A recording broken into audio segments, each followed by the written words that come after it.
Greetings, dear ones. I'm Kryon of Magnetic Service. So often you have heard me say, I know where I am.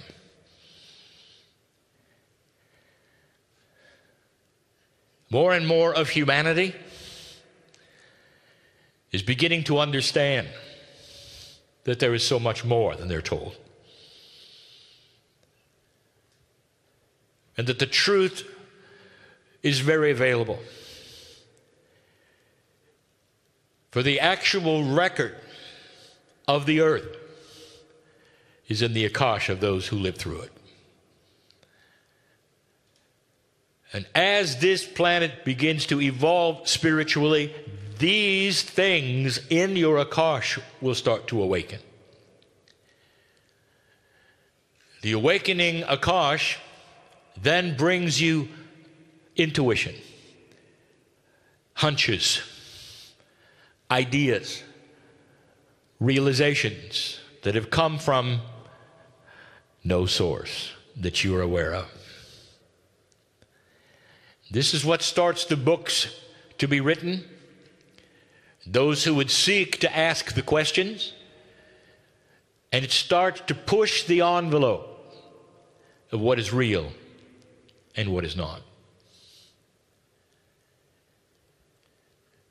I stood on this stage with my partner, with him literally hanging on the microphone for balance.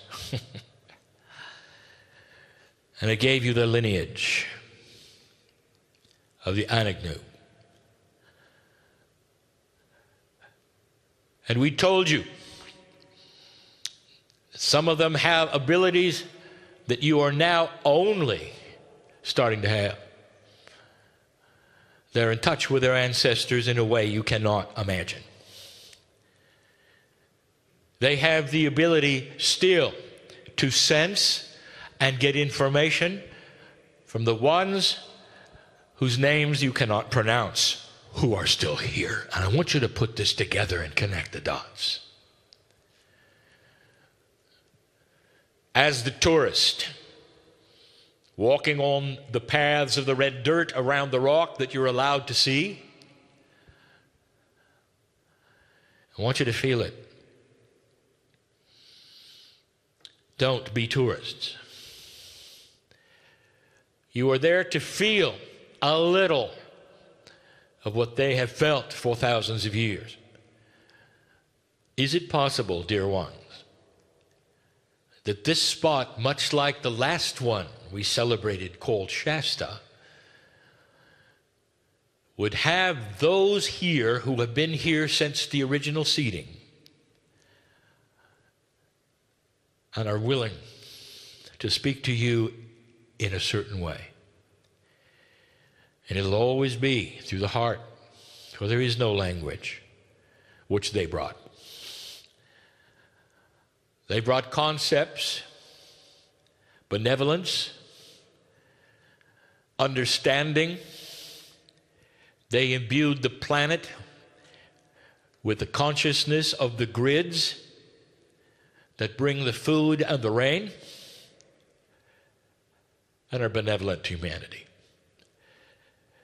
And right now where you sit, the Westerners here are beginning to open the door as children to knowledge that has been here since the beginning. And the beauty of it is that it is now available.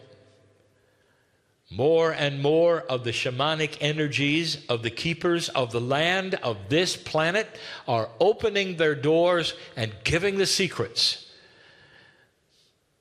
And the secrets are always about ancestry.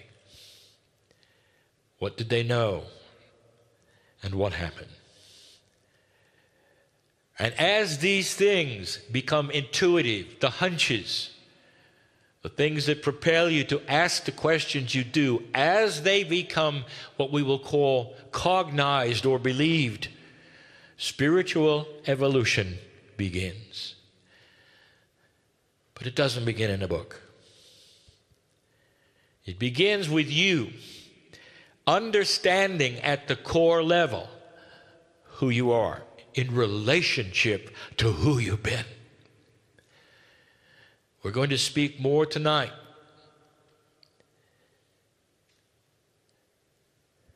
about that. My partner says it has to be night sometime, somewhere. That was a Kryon joke. I want you to know some things as we see them that fly in the face of human nature. I want you to be comfortable with God. When you walk to the rock, you don't have to be careful where you step. Not if you're one with the energy. It'll greet you. It'll say thank you. And you might be overwhelmed by what else you see. There's life here that you cannot begin to understand. That those who were born here thousands of years ago had imbued into them. You're just learning it. Congratulations for those who have put forth the resources to come to this place and sit here now. It's not about a conference. It is not about a channeling. This is a beginning, if you allow it, of a shift and a change in you, if you're ready. The next channeling is going to feature energies that can only be given from this place and the red center of Australia and the land of the Anagnu. And these energies, when you sit in them and listen and we channel, may make some differences you weren't ready for. And so it is.